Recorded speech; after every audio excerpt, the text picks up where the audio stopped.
guys, good morning. It's Jason Flame, host of the Master Motivation Podcast. Thank you for being patient with us today. I know we're starting a little bit later than usual, but James was really patient and really flexible, so I'm glad we're able to still make this happen. So let me introduce him. This is James O'Connor. He's a martial artist, child advocate, and the founder of Team O'Connor Martial Arts in Chesterton, Indiana. With over 2 decades of experience, James has dedicated his life to empowering kids and parents with the tools to stay safe from predators. He's a court-appointed special advocate, the creator of the Predator-Proof Your Child course, and a powerful speaker who blends real-life stories with actionable safety strategies. James believes the greatest threat to our kids isn't strangers, it's our own denial, and he's on a mission to wake up families across the country.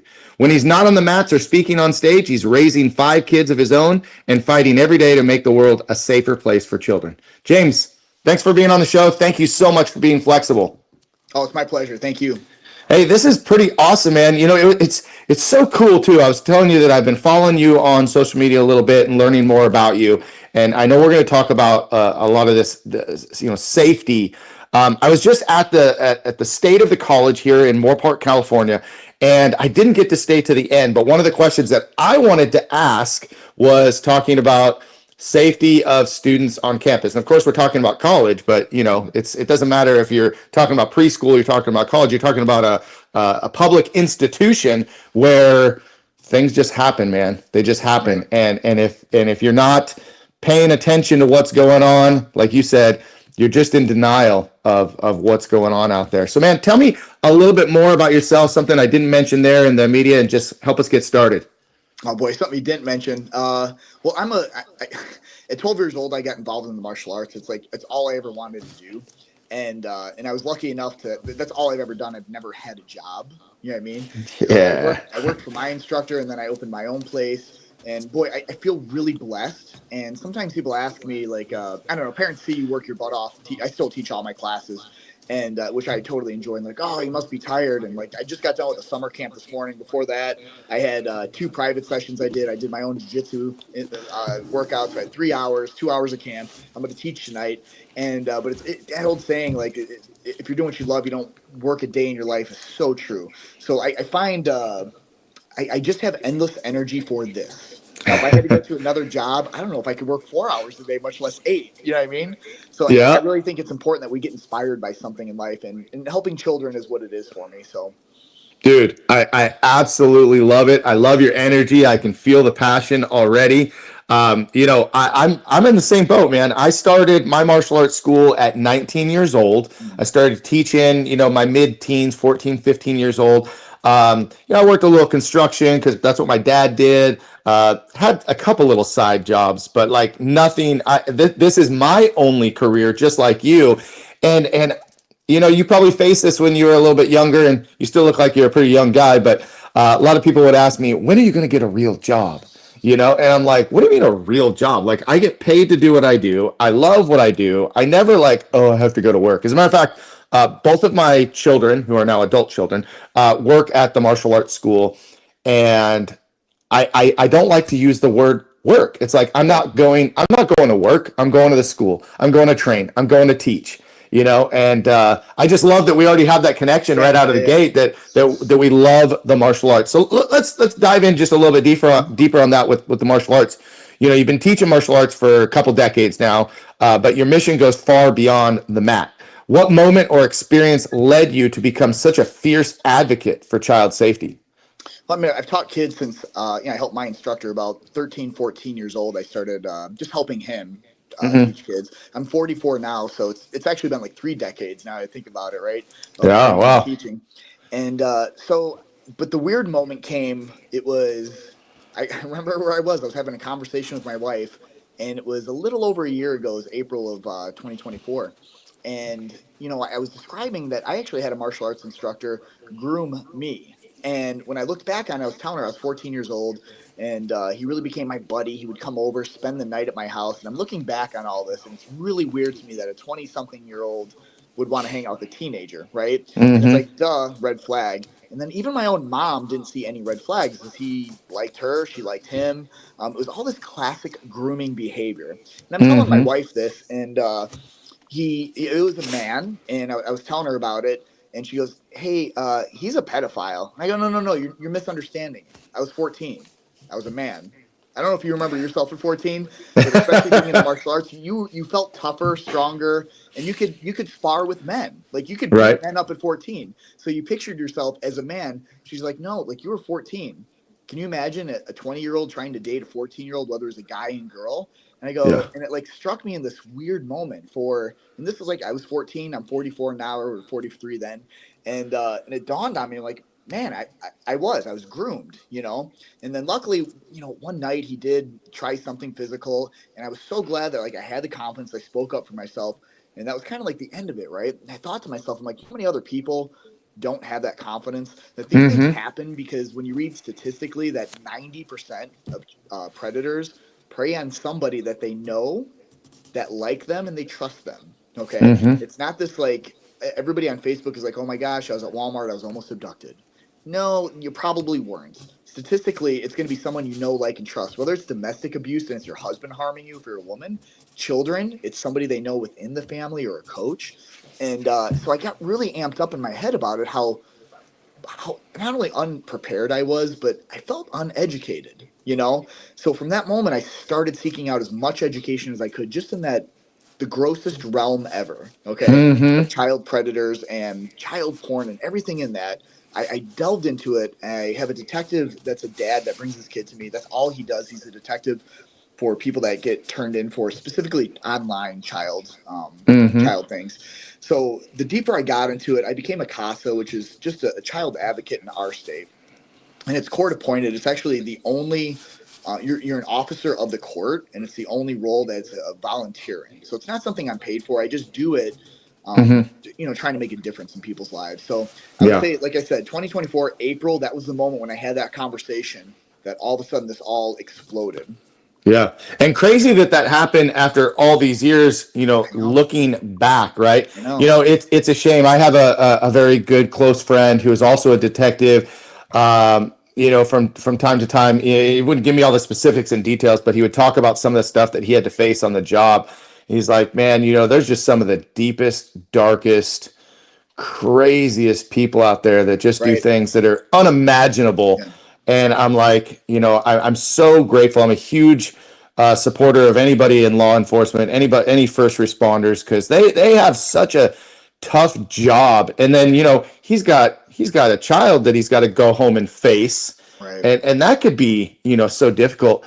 But the thing is, in the martial arts school, you talk about being 14, you had a 20-year-old, kind of mentor, role model, but you now realize that he was grooming you. right. Many of us in the martial arts industry that have been in it for decades and started as kids, the karate school was always kind of our safe place. It, Right. it was always the place where maybe we didn't fit in at school. Maybe we didn't fit in team sports. Maybe we weren't involved in a lot of activities.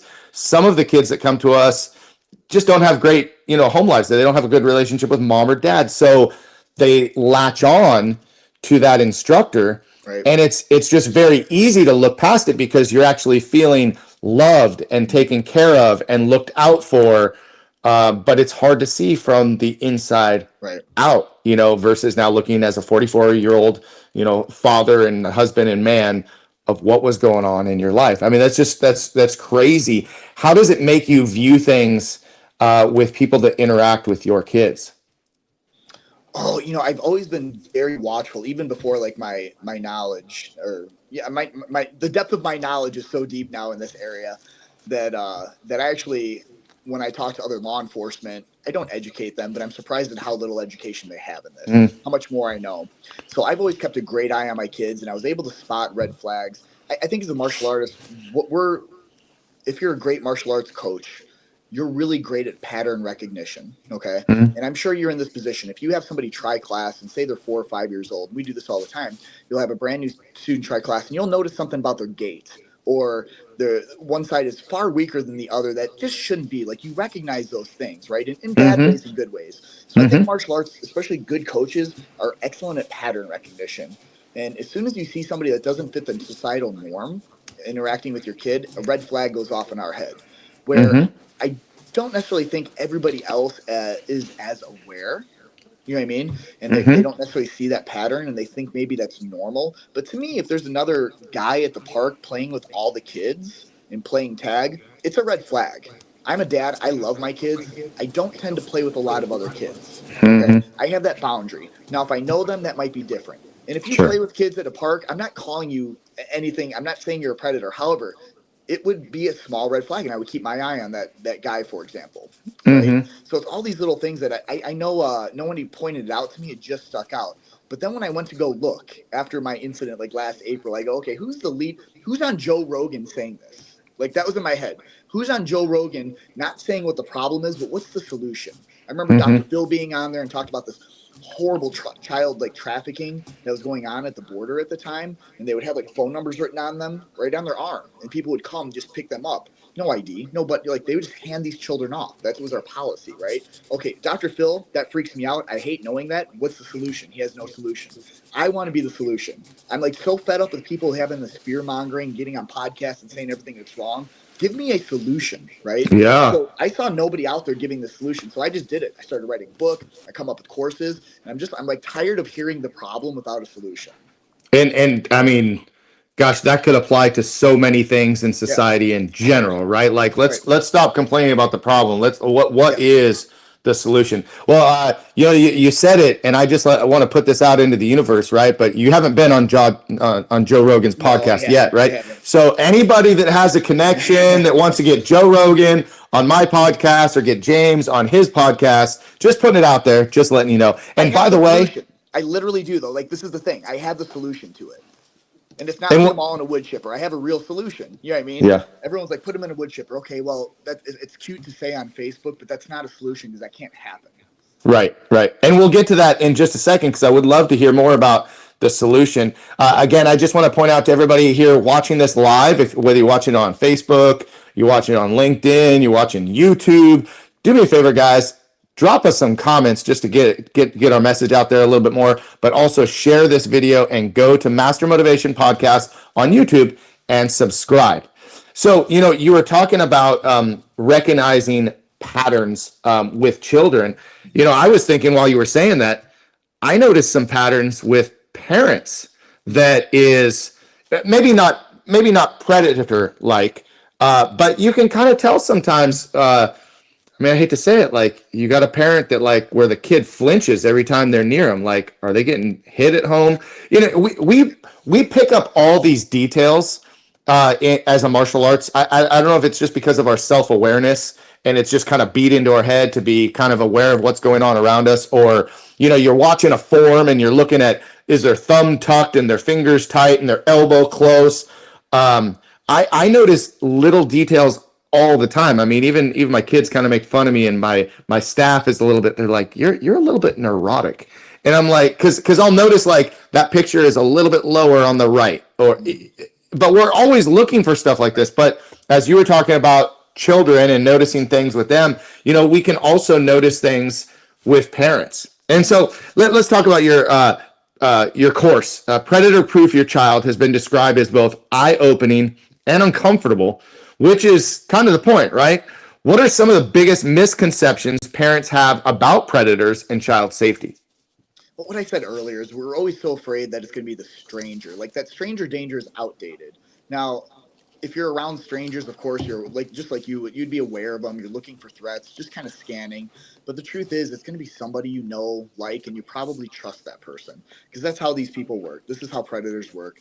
They, especially if kids have phones. I mean, you hear every day in the news how awful predators are using whether it's Snapchat, Roblox, anything your child has, they figured out a way to get on there too.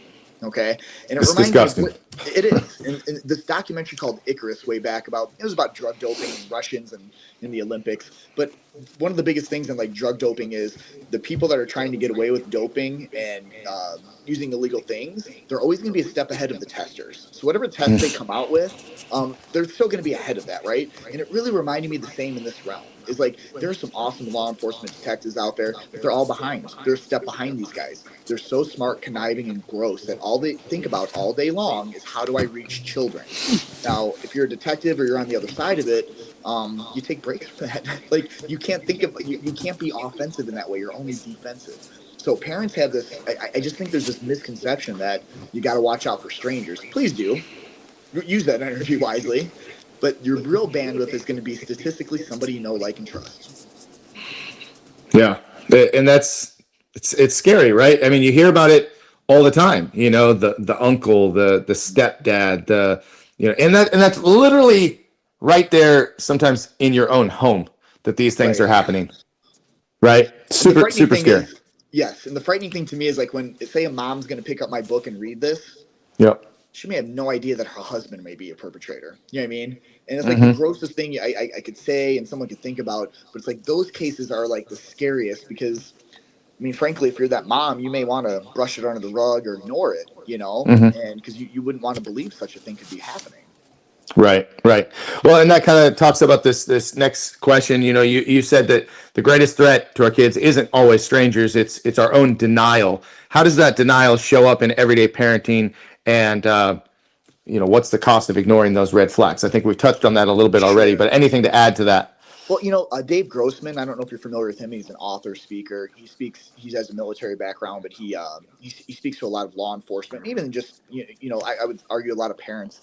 And he gives this great presentation, and I give him credit. I stole it from him. Denial is the enemy, and he stands up in front of an auditorium of parents, and he's really big on like active shooters and things like that, and keeping them safe. And he says if you look around, and I forget the exact number, but it's been like literally like 70 years since we've lost a child in a school fire. Okay. In 70 years, we have not lost a single child to a school fire. And he goes, look around. All the walls we've made fire like retardant. They can't catch on fire. We have sprinkler systems. We have fast active responders. He goes, we've done all of this to protect children against a fire that could happen. And we haven't lost one. And his argument is, what are we doing? And specifically, he talks about like school shooters and that incident. But what are we doing? We're not doing enough because we're denying it. We're denying it can't happen to us in our town, to our kind of people. You know what I mean? There's all these denials happening. And even my own friends, as I started delving into this, I would talk about this maybe a little too obsessively. And they would say things like, James, like, it's a good thing it doesn't happen to like people like us. And I go, people like us, what do you mean? Because statistically, it's across the board, black, white, Hispanic. It doesn't matter. It's sprinkled evenly over every culture, rich, poor, poverty-stricken, senators. Like, it doesn't matter where you are in this hierarchy. So again, denying it could happen is the biggest enemy. And it's crazy because I remember it's probably been, I'd say, almost a good 10 years, right? One of my instructors, very involved in Krav Maga and gun defense, really big component of what we teach as part of the curriculum. And I remember, early on at the time, I was like, I live in literally Moorpark, California is the third safest city in all of California, right? And I was like, yeah, I really just don't feel the need to add gun defense to my curriculum because, quote, that just doesn't happen here, right? And it was my own denial of what was going on at that time, and here we are, 10 to 15 years later, and of course, as you watch the news and you hear about things and you start kind of opening up to what is actually out there. I get a text message on my phone every day from our scanner or reporter of, what's been happening in the neighborhood or what's been happening in the city. And I mean, shooting, armed robberies, all this stuff. And it's like, yeah, it's right here. Doesn't, third safest city, doesn't matter. But yeah, you're right. Denial is definitely the enemy. Hey, I want to take a quick break really quick to recognize one of our partners and sponsors of our show. We have Raptor Extreme Karate. Take a look, guys.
All right, we're back. And thank you once again to Raptor Extreme Karate for being a supporter and sponsor of our show. If you are a martial arts school owner and you'd like to learn more about that program and how to add it to your school, let me know and I'll make sure I connect you with Mr. Kevin Kowalczyk. So guys, I'm Jason Flame, host of the Master Motivation Podcast, here with James O'Connor, with Team O'Connor. And we've been talking all things martial arts. We've been talking about his course, Predator Proof Your Child. We've been talking about, recognizing red flags in predators, people that your child may know, like, and trust.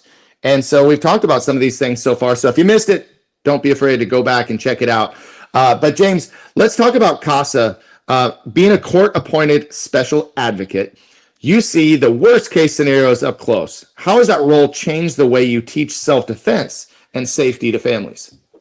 So, if I'm being honest, that's the reactive side, I think, of what can go wrong in life. I'd much rather be on the proactive side teaching, because it's very sad on the other side. When you see the results of whether it's neglectful parenting, label it whatever it is, when you see the results of what happened to these poor children, boy, it makes me want to really push harder on the other side, the proactive, to protect people.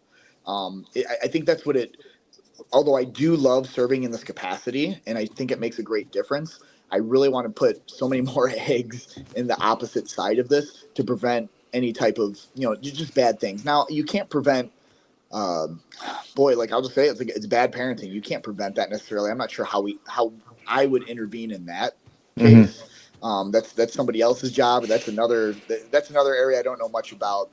But at least those kids, if I can help educate them in some way that they understand what's going on at home may be wrong, and they can use their voice to get help and not let it go 10 or 15 years to cause trauma and hopefully another cycle that starts. If I can be that character in their story, I go to bed a little bit easier every night. And so, how, talking about being proactive, give us some examples as parents, martial arts instructors. How can we teach our parents, or how can we help our parents to be more proactive in their approach? That's a great question. It's so easy. You just have to have a conversation with your child, not a lecture, not sit down in the bed next to them and have a 30-minute discussion. It's the drive to practice. It's picking them up at school. It's these little tidbits that you just sprinkle, and you don't have to do it all day. It doesn't have to be every day. Could it be every day? I absolutely do. I think it should be. But all as much as you can sprinkle into their life, letting them know, like, hey, just like we would with bullying, hey, what do you do if somebody picks on you at school? Do they have answers for that? Hey, how did school go? Did you have any challenges?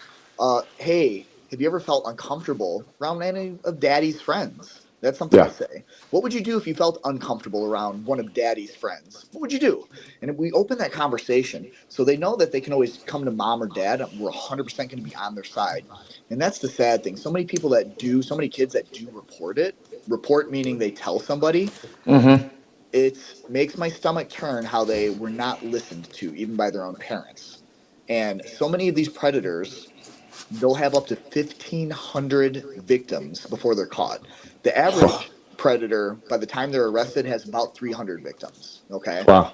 About 300. By the time they're arrested, if they're ever arrested, 9 out of 10 go unreported. Okay? I just want to say that again. 9 out of 10 go unreported. And by the way, our statistics are probably way off. They're probably way underreported. So that number could be even higher. Okay? So out of 10 predators out there, one kid's going to say something, right? Yeah. And this needs to stop. The conversation needs to be bigger. What bothers me is, when's the last time you've heard, let's just say a president, not to pick on anybody, this isn't even political, but any political figure, when's the last time you heard them stand up in front of everybody and say, I'm here on my platform, I'm going to stop this. I have a plan and action how to stop this, and I won't stand for any more child predators getting away with plea bargains, getting their sentence reduced. There's nobody that's saying this. And I don't know. I'm just throwing that out there. Whoever's listening to this can kind of think what they want and go wild in their own head, or not. But it really bothers me that we're here to put bumper stickers on cars, to help cats, to raise money for dogs. Who's helping children? Yeah. Well, as you were talking about opening up the conversation, if you don't mind me asking, how old are your children? I have from 6 years old all the way up to 20. 6 to 20. Okay. So I have my youngest is 20. and my daughter is 23. And as you were talking about that, I was like, man, I'm pretty happy that we have always had a very open line of communication. Sometimes to the point where our kids are so comfortable telling us things that sometimes I'm like, can you just maybe not tell me Sure. certain things? You know what I mean? Yeah. But at the same time, it's like, okay, they're Healthy, yeah. comfortable and confident. Right. And my kids will attest to this. They tease me every time. You know, when they were little, we'd go to Disneyland, and all I would have to say by the time I did it a few times, I would say, okay, guys, what am I going to tell you?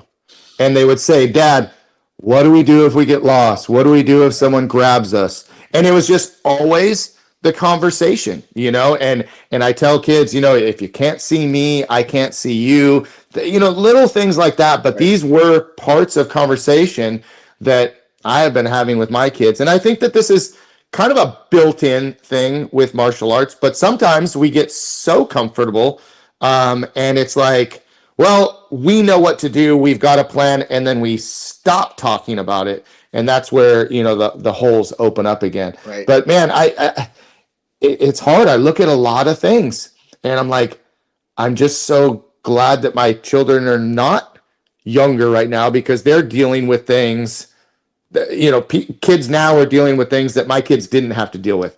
But Sure. my kids are dealing with things that I just never even, I don't know, like I grew up in the 70s and 80s. And not that there weren't problems or challenges or predators then, because there were. Mhm. Um, but it's just a very different world. I mean, I think the boundaries have been pushed, and criminals, just in general, I mean, the bad guys, they're just getting braver and braver. Yeah, so I have two thoughts on that. I do agree, and I think every generation says this about their kids. Maybe, But right? when the telephone came out, and parents didn't have their own telephone, for example, they probably had the same conversation. When we Right. had, a computer or pagers or whatever the technology is, we always think it's so much tougher. And I don't know. Are you right? Yeah, I guess, but it's just a different challenge. I think at the end of Different the day. challenge. Yeah. So, I Yeah. mean, you could look at it as a positive or a negative, because thank God we have phones that we can rescue each other with, or we get an emergency contact, or keep a hold of keep in contact with each other, right? Yeah. Is there a bad side? Of course. Now they have roadblocks and be infiltrated by predators. Eh, It's like, Yeah. I mean, I don't know. Yeah. There's definitely a trade-off. And like you said, again, in the beginning, it's more about, you know, we can sit and complain about the problem, or we could continue finding solutions, right? You know, many parents are often, they're overwhelmed or even paralyzed by fear when it comes to these topics. How do you help them to take action without spiraling into anxiety or helicopter parenting? Man, that's a great question again. So, you, I think the simple answer is just these super light conversations to have at first, because it's uncomfortable for the parent to talk about sexual abuse. Like, I get it. You don't have to dive right into it. It could be something super simple, like, here's something I've had, and I've had success stories with parents report back to me. Hey, we're going to Disneyland. What happens if you get lost, right? And my answer, I teach all the kids, go find a mom with a stroller. That's the best person you could ever find. If you've ever noticed, a man will not help a lost child like a mother with a stroller. Okay. Mm-hmm. I don't mean to be sexist, but I've seen it firsthand at Costco. I've heard stories. If you can find a mom with a stroller, that mom will stay with the child until the child's reunited with the parents. A dad, frankly, won't. And don't get your feelings hurt out there if you're a dad. I'm a dad too. However, most dads won't. They'll likely hand that child off to a clerk or somebody else right away. But a mom with a stroller is always the answer. And I had one of this happen to one of my students, and the dad came back, and crazy story, got lost. They were playing hide and seek in the woods. Kid went and find a mom with a stroller. Thank God he knew dad's name and phone number, got a hold, reunited. Beautiful story, right? Success story. So I think it's like you can start like that, like have these a little bit simpler talks with your child to get them going. Just get them Mm-hmm. thinking. What happens in this case, in that case? And like I said, asking them, hey, do you ever feel uncomfortable around an adult? That's way easier to say than has an adult ever touched you in your bathing suit area? You know what I mean? Mm-hmm. It's a simpler way to get into it, and then it hopefully just unfolds a little bit more organically. The parent gets a little bit more comfortable with the talks. The child does and is more receptive.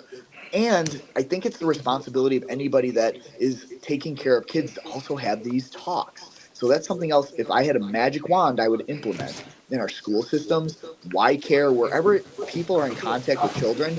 what does it harm to have these conversations? It's not a Hmm. chalkboard. It's not a lecture. Hey guys, welcome to the class. We're gonna play dodgeball today. You do your thing. Okay, let's cool down, guys. Have a seat.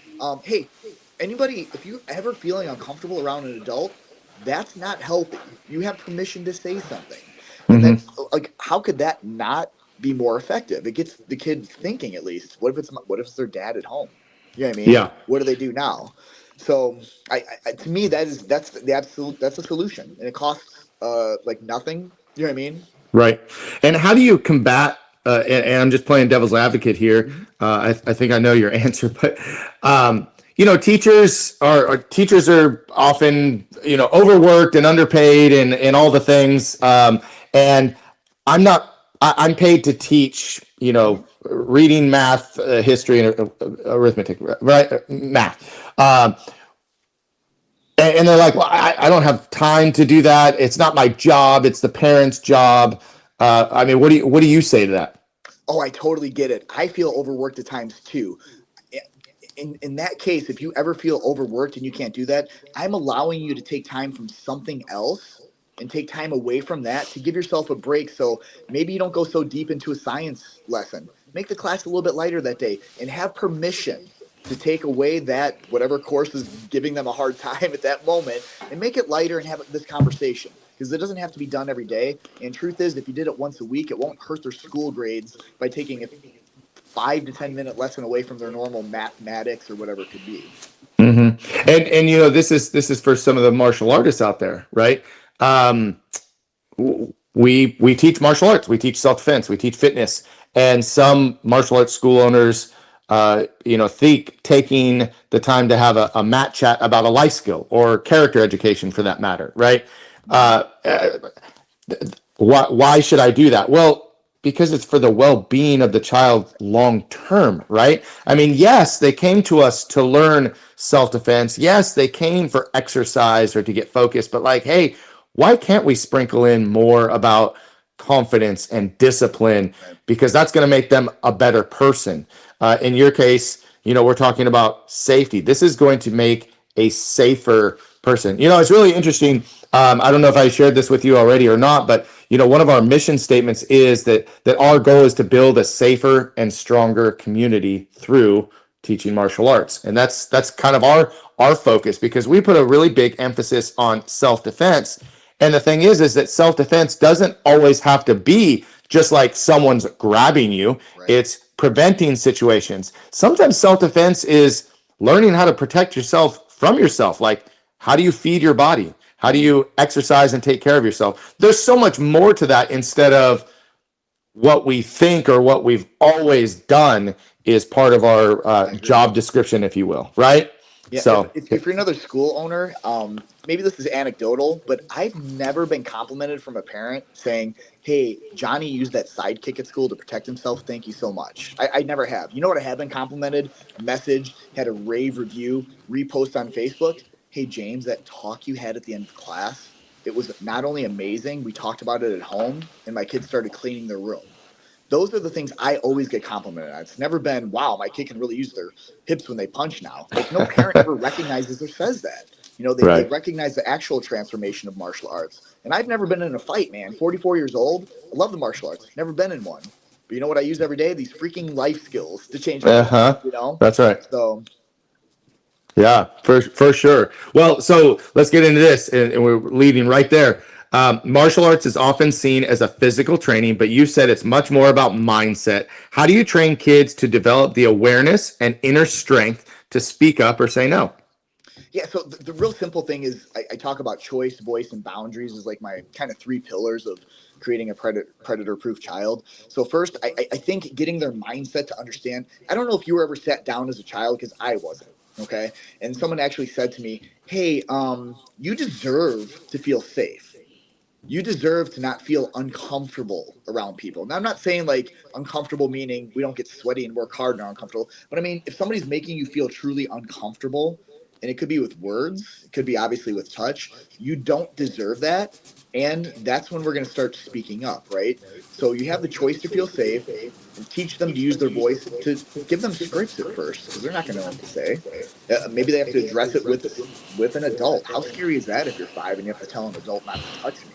Like, you need to Mm-hmm. teach these things. And then finally building boundaries, because I had an interview with she's a writer for a local newspaper, and she just does the crime stuff. And we were talking, and she goes, "Yeah, I've been attacked." And here's the thing: every attack ever is always, there's a premeditated set of things that can happen, right? And if you don't listen to your gut, you're going to probably be the victim. Now, 100% of the cases, no. And I said that to her. I said, "Hey, just tell me about your attack. What happened?" She goes, "Someone just snatched my purse out of nowhere." I go, "Really?" I go, "Did you have any like inkling or see it coming?" She goes, "Yeah, I felt like I was holding my bag a little looser than I should. I kind of knew I was. And then something out of the corner of my eye, I caught something that was moving like they shouldn't be, like a little faster than they should be. And that's when they ran and grabbed." So she had these signs she admittedly didn't pay attention to, and we pulled back a layer. Now imagine telling a 5-year-old that your gut, your spidey senses, knows before your logical brain that something bad's going to happen. Now, you take in information all the time, and the reptilian part of your brain gives you feelings about it that your frontal lobe does not recognize yet. You get feelings, then you make sense of it. 5-year-olds get feelings and never make sense of it sometimes. If you touch a 5-year-old, they feel gross and wrong, but they don't know why daddy's doing this. Okay? So if we teach kids at 5 years old, listen to your feelings, and I tell them, maybe it happens here, maybe in the back of your neck you get feelings. We listen to our feelings and we act on them. So if you're feeling gross or uncomfortable or icky, we speak up every single time. Mm-hmm. And I mean, like you said, this is the case not just for children. This is the case for anybody. I mean, there's just certain times where you and I are gonna. It's like the Star Wars quote. I got a bad feeling about this, Right? right? Yeah, yeah, It's yeah. like you just kind of looking around. You're like, this doesn't feel right, and you gotta go with that. I mean, and part of my women's self defense seminars forever, it's like, trust your intuition, trust your gut. If you're in an uncomfortable situation, remove yourself from the situation as quickly as possible. And it's better to be a little bit paranoid than to be oblivious, Right. right? So yeah, absolutely. Those spidey senses, great term for the kids too, right? If you Yeah. feel that, and then you were talking about the next thing was speaking up, learning how to voice this to maybe that person, but also going and letting mom and dad know, like, Yes. hey, Always. listen, I was at school today, and my teacher sat really close to me, or put their arm around me, or and they were rubbing my back, or whatever, and by the way, I just said that really fast, but my teacher sat next to me. Not weird. My teacher put my arm around you. Not really weird. Maybe rubbed your back because you were crying. Not really weird, but all of those things, like when they start coming together or they become more frequent and you're feeling weird about it, I don't care if you're 5, 10, whatever, that needs to be, come home, let mom or dad know. And it Right. goes way back to keeping the conversation open, right? Making your child at a young age feel comfortable enough to have that conversation, to Right. not feel like, oh, I don't want to tell on my teacher. I don't want them to get in trouble, or I don't want to tell on so and so because I don't want them to get in trouble. Because that starts to, as they get a little bit older, that starts to enter their train of thought as well, right? Absolutely. And then your last one was you said the boundaries, Hmm. and talk a little bit about how you teach kids and students how to properly set boundaries. Well, I have a feeling you probably do this too. Like a 2 arm lengths away rule would be like in combat, right? Or if someone's bullying you or you get uneasy, you don't let them in 2 arm lengths away. Okay. Mm-hmm. And I think most martial artists kind of subscribe to that and teach their students just in like a physical altercation. So I talk about that immediately too. Okay. And I said, if someone's closer than that, that means you're allowing them. Okay. And it's Mm-hmm. okay to allow people. I let my best friends do it. We hug, no problem. But if you allow them, that means you feel comfortable. As soon as you don't feel comfortable, it's okay to put that boundary back up. There's no reason for somebody to be that closer. That teacher sitting next to you, rubbing your back. I don't know. Like I know there are some sort of people talk about like generational differences, but I've been teaching forever. Kids come up and hug me. They try to sit in my lap. I don't hug them back. Like I give them a pat on the head. I show Mm-hmm. affection that's appropriate, but for me, as a man in society, like I really shouldn't be hugging kids. Okay. Hmm. And every man should be okay with that. I don't care if you're a principal or a teacher. It's okay to just be like, yeah, I don't hug kids. If you feel the need to hug kids, I'm gonna tell you, you're a little weird. Okay.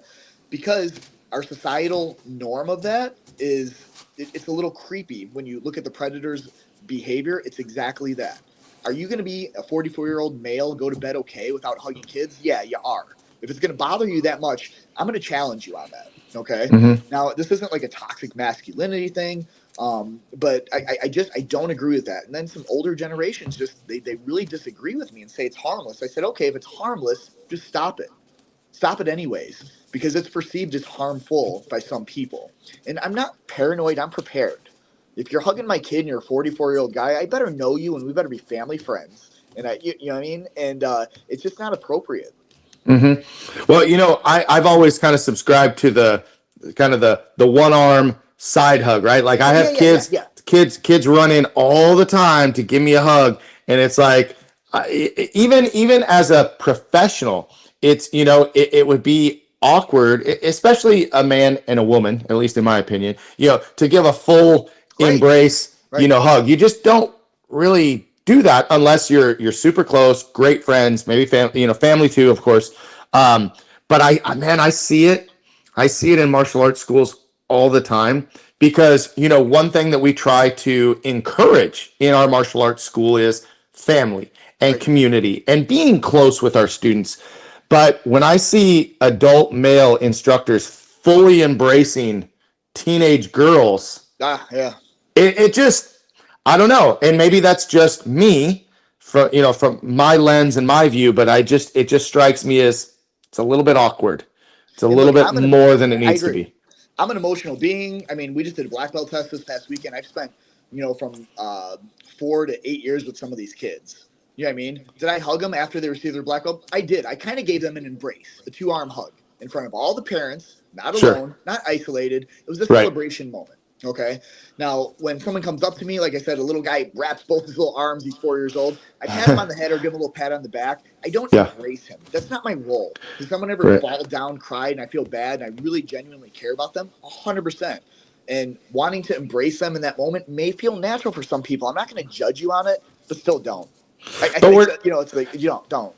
and we're talking about something that could become a habit. We're not talking about the black belt hug. I'm pretty sure that everybody that presents their black belts, that's a pretty Huge. emotional moment. Right. It's a big congratulations. But I mean, we're doing this publicly as a congratulations. I'm talking about the every time. Like I remember growing up in school too, and first of all, guys never hugged. That Right. was never like there was never like the bro hug. Like now, like everybody, we're all good. That's fine. And then like every time you see someone, you're hugging them. That wasn't a thing. Like when I grew up, I just didn't see a Right. lot of that. And then there's more and more of it, but it becomes that comfort level thing, right? And I don't want to drag this on too much longer, but it's like, it becomes that normal thing that could be part of a grooming process to where Yep. you're getting them to be more comfortable with the way you touch them and the way that you Right. approach them, whether you're alone or in public. Right. So anyway, that's that. Let's move on. Let's talk about, raising your kids, right? You've got 5 kids of your own. How do you balance being a protective parent while still letting your children grow, explore, and take risks? Yeah, I've gotten way better at this, I think, just with my education. But like, I have a 15-year-old daughter who went to Lollapalooza last week. And have you ever been to? I've never been, heard of it, never been. I shouldn't have been. It's Not my scene. yeah, it's a little bit, yeah, the concerts like that are kind of outside my comfort zone anyway Yes. for a bunch of standpoints. Number one, I don't drink, do drugs, smoke, none of that. I don't like party it up. But then like also like the just that close proximity and the safety aspect of all the stuff that's going on. Right. So yeah, not a fan of big crowds like that. So yeah, she's 15. She brought a friend, and they ditched me, rightfully so. Yeah. And there's 100,000 people there. It's like they turned this park into a village. It was nuts, right?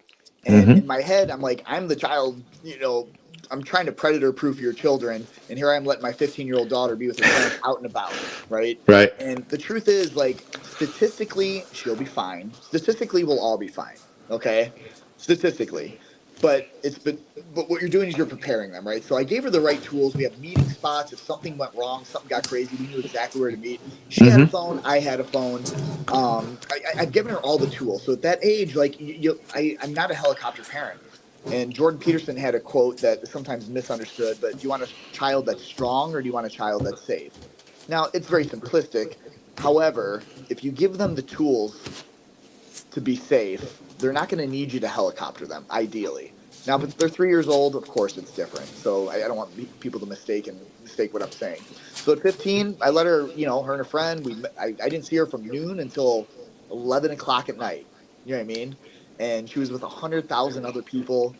She wasn't, but other people are drinking. It's a party atmosphere. And I didn't see a single thing go wrong there. I didn't see any fighting, even though there's lots of alcohol, no arguing. It was a pretty cool atmosphere. Now with my 6-year-old, we're not going to Lollapalooza. It's like we're not doing that. It's much different. So I think as you become more educated and you have these conversations, you kind of uncover you may trust one child more than the other two in some ways, and they have a better tool set. Well, and I don't know, maybe I'll take heat for this, but like we treat our boys and our girls differently. As well as we should, I think, in my opinion. Right? I mean, like our boys we raise to protect, our girls we raise to know how to protect themselves, but also, like dad is the girl's protector, and I've always taught my son, like, when I'm not around, you are your sister's protector. Right. It's just different. Anyway, I'll probably get heat about this or comments later. Let's or whatever, take it together. I'll take it with you. Yeah, it don't matter. This next question. Actually, I should give another shout out real quick. I got one more sponsor and supporter of this program. This is the Connected Leaders Academy and Jose Escobar. Let's check it out.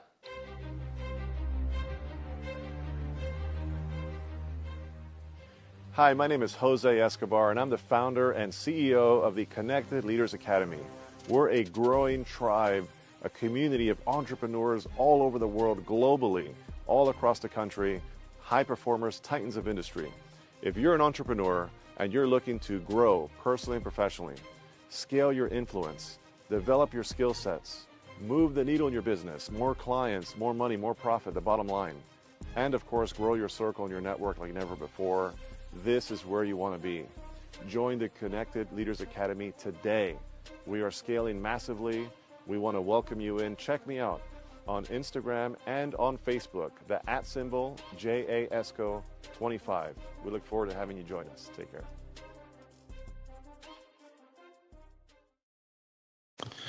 And once again, that was the Connected Leaders Academy and Jose Escobar. If you have any questions about the program, let me know. I'll make sure to connect you. And I can't help but think, James, that could actually be a really good opportunity for you to expand your network and reach out to, global leaders with your message. So let me know if you would like some information on that. But we've been talking about a bunch of stuff, man. We've been talking about, martial arts and safety and, child predators and the red flags. Talking about your 3 pillars of how we can educate our children. And can you repeat that part just again for those that missed that part? The 3 pillars that we want to help instill in our children. Yeah, choice, voice, and boundaries. Make sure they understand they have the choice to always feel comfortable and safe. Give them a voice. Teach them some scripts. Tell them exactly what to say in some different scenarios, and teach them how to make boundaries. Because honestly, with my teenage daughter, for example, if you're raising your children from 5 years old in this, by the time they're a teenager and dating, hopefully you'll raise nice young gentlemen that would never cross somebody's boundary, and also a young lady that knows how to put up her boundary and keep herself safe. Absolutely. Absolutely. Good stuff. Hey, so just a couple more topics to discuss. You speak on stages, you run a martial arts school, you serve as a CASA. You're raising a big family. What keeps you grounded, and how do you avoid burnout while fighting such an emotionally heavy battle? Yeah, that's a great question. I think I'm just blessed. My soul has been blessed with this passion. I don't know how else to say it because I can't teach passion to somebody else. I mean, I would love to. I'd be a wealthy man, but I just at 12 years old, for whatever reason, and I got so passionate about the martial arts, and it transformed me from a shy introvert into something way more now that Mhm. I can help hopefully invoke emotion in other people to make a change, which was always my goal. That I got addicted to that process. Yeah. How crazy is it, right? I mean, I was also very shy. Like I when I was younger, matter of fact, I remember my mom signing me up to go try out for flag football before I ever did martial arts. And I cried so bad because I was so scared and Mm, nervous to go to that tryout. My mom actually gave up and didn't take me. But martial arts, I'm sure that there were times where I was like, I was shy and I didn't want to jump into it. But something grabbed a hold of me in martial arts different. mm-hmm. There's just something about it. Do you know what I'm talking about? Can you I do know. explain that feeling? Yeah, From going from a shy kid, and I mean, look, we're both sitting here on a podcast, we're chatting and talking. We get up right. in front of hundreds, thousands of people and speak, and it's people go, "How do you do that?" And I'm like, I couldn't always do it. I Right. wasn't always that way. But what was it about martial arts that really grabbed you and pulled you in? I honestly, I think my instructor's environment, the environment he created, where it was not only positive, but the fear of failure wasn't there. Like Hmm. failure didn't feel like failure. I remember the first time sparring, I'd lift my leg, I'd get kicked by him, I'd fall right down. Like my balance was awful. But somehow he created an environment where it's no big deal. No problem, man. Get back up. Let's try again. And I felt like I don't know. I fell down an embarrassingly amount of times, right? But it was the environment. So, and I also tried martial arts before him and didn't like it. Different environment. So, oops, you are muted on your side, sir. Go Sorry, ahead. I had to click the mic in and out. So you tried another martial arts school before Yeah. so you selected the school based on the environment. Now, was that really kind of your choice, or your Yeah. younger mom and dad? My mom, it was like, you remember those old lead boxes? It was a lead box Yeah. at a video store, right? Yep. And I was getting bullied at school really bad in middle school. My mom's like, "This is a solution. We got to try this. We got to try something." It's a classic Yep. story. I was faking sickness, not going to school, making up lies, and Yep. yeah. So that was the reason I got in, because I was being bullied, and man, it was just kind of like love at first sight with this with the martial art. Yeah, that's so crazy. Two things you said, like I literally would fake. I faked being sick and not feeling well so many times that my mom actually had to call the principal of my school because my dad was away at work a lot, sometimes 12, 14, 16 hours a day. Sometimes he'd be in Arizona or Oregon. We live in California, and he'd be in other states, just to get some work. So, my mom actually called the principal to come pick me up, Oh and wow. and and it was for me. It was a little bit of bullying, but I mean, and I don't know why. I mean, I just felt like there was a lot of social pressure that I didn't fit in, or I wasn't liked, or I don't know what it was, but man, I just had that anxiety about going to school. And I remember my principal picking me up. That was probably the most embarrassing thing Yeah, I ever. bet. But when I got started as a martial arts professional, I guess you could say, that was my first gig. Is placing lead boxes and then picking the lead boxes up and calling those leads. Yeah, So remarkable. Yeah. hopefully I had that impact on someone like yourself, that it took them into martial arts and transformed their lives. I'm sure of it because I've been teaching since 1989. So I think I've had a few thousand students come through the doors, and hopefully we've made a really big difference. What would you say? Do you have a real good success story on a student that you've worked with that maybe they came back and either they had a major transformation, or they just came back and they said, gosh, martial arts really changed my life and helped me do X, Y, and Z. Yeah, so man, several of my students went on to become like news anchors, pilots, uh, just and I'm not taking credit for those things. However, some of those things I know that they were instructors too, so they weren't just students. I had developed them to be instructors, and I Mm-hmm. know getting up in front of people and teaching really can impact you into a way different person that is capable of different jobs and responsibilities. And you know, their parents would often tell me too, like, "Oh, we appreciate everything you did for them." And but I'll tell you, the most impactful one is just I was leaving my studio one night. It's like probably 9 p.m. dark out, and I heard across the parking lot far away. It was like, "Hey, Mr. O'Connor, Mr. O'Connor." I didn't recognize him, and he's yelling, "Hey, it's me, Peyton." I go, "Peyton," and he walks over, taller than me. I go, "Peyton," and I recognize, oh, he got his black belt with me a number of years ago. He goes, and he's such a smiley kid, and he goes, "Man, Mr. O'Connor, gosh, again, going back to my point earlier, he goes, what I loved about all your classes was just those motivational talks. You always inspired me. You always got me going."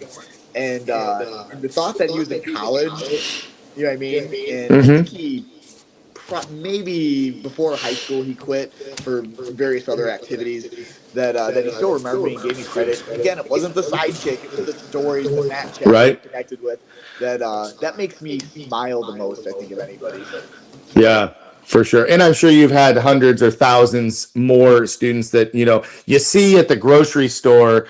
And sometimes it is kind of hard, right? Because it's been years, and hey, hey, Master Flame, how you doing? And I kind of give a look, and I'm, John. Oh yeah, I remember John. It's like, dang it, And sometimes I feel bad sometimes too when that happens, because I kind of pride myself on remembering, and keeping in touch with everybody. That's what's. Right. So you talk about, the great things and the not so great things about social media. But man, I love social media for the simple fact that I get to keep in touch with so many of my students and black belts. And the biggest, like you said, the biggest impacts sometimes are the leaders that we raise up in our school. I mean, I had an instructor who met from a friend. He was, probably 18, 19 years old. No martial arts experience whatsoever. He did, play basketball in high school. And he wanted to learn martial arts because his friends were doing martial arts. He wanted to get a job. I offered him a job, not having any martial arts experience, taught him how to teach. Long story short, went through our program, earned his first and second degree black belt, became, one of the head instructors at our school. And then, the time came, that he was going to move on to a career. He became a law enforcement officer, and is now working as on the canine unit. And it's awesome because so many years later, when he had kids, where did he bring his kids? Right. Yep. Brought his kids back to me, and I'm going, wow, this is a trip, having one of my students who is a young kid come back, bring their kids to me. Yeah. And we still have an amazing relationship, but to see what he's doing in his community, and he always comes back, just like you said, with the things I learned teaching martial arts and working at the martial arts school. And his favorite story to tell his new cops is the attention to detail. And we were talking about, awareness and all this stuff. I was on a kick one time about cleaning bathrooms and how important it was that our bathrooms look cleaner than anywhere ever, because that demonstrates discipline, right? And he's also, I would bring, and I'm not saying who it is, but he would bring his new recruits into a 7-Eleven and be like, take a look at this. This is unacceptable. He's all, I want to see how good you can make that look. And I was like, wow, dude, that's what you took away. You took the bathroom story away, but funny enough, those little details sometimes are what make or break, out on the job. So anyway, cool story, or at least I thought it was a cool story. So hopefully everybody enjoyed it. Let's run down this last thing. If you could give just one message, one non-negotiable truth to every parent listening right now, what would it be? Be brave enough to have a conversation. That's it. You just got to be brave enough. I love it. We've kind of thread that through the entire conversation today, of just being able to open up that conversation with your kids. And like I said, in my case, sometimes I wish my kids wouldn't tell me certain things that they did, but I'm glad that they are confident and comfortable enough to come to us with just about anything and everything. And it does make a difference, throughout their entire life, not just as a child, something that you can live with. James, this has been an amazing conversation. I'm so glad that we got a chance to connect today and just talk a little bit. I'm excited to see what you continue to do in your community. Where can people find out more about your book or learn more about your programs? How can they have you come speak? Yeah, so I mean, I'm really easy to find on social media. First of all, when you look up my name, I have multiple accounts just trying to pump stuff out there. And I'm teachable. I have just a free course, so if parents don't know where to start with conversations, it's totally free. It's just some videos of me explaining how to talk to your kids, what information I think they really need to be told, and it's just a great starting point. So again, it's totally free on Teachable. I just am so obsessed with keeping kids safe, you know. And the scariest, I just want to, before you leave, the scariest statistic I found was like how many child predators are out there. Should we really be afraid? And because again, statistics are all over the place. Between 1 and 10% of the population could. Okay. Now, hard to imagine. So think of it this way. Everybody you see with red hair, just observe. Anybody you see that has red hair, that's about the same statistic of how many child predators are out there. Again, don't mistake me. People with red hair are not predators. However, just to put it in a different frame, is just go to Target, go to Jewel. When you see somebody with red hair, it's about the same population, which is kind of terrifying how many people there are. Yeah. Sometimes looking at the stats can be really eye-opening. It could be scary, but at least we can be educated of what's out there. It's so important for us to be educated of what's out there. Now, what's the title of your book, and where can people buy your book? So it's not done yet. I'm still working on it. Okay. All right. Man, did you know how hard it is? I've got a copy of my rough draft sitting right here to my left, so I know exactly what you're talking about. Getting there though, every day. Yeah. Progress.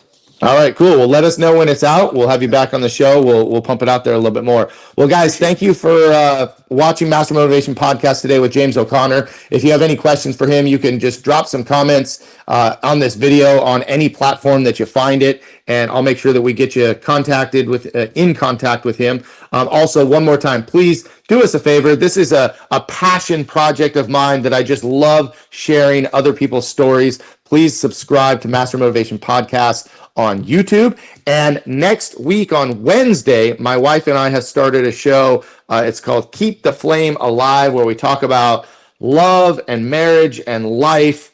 And we got some good stuff to share with you. So hopefully you guys tune in. But James, thanks again for being on the show today.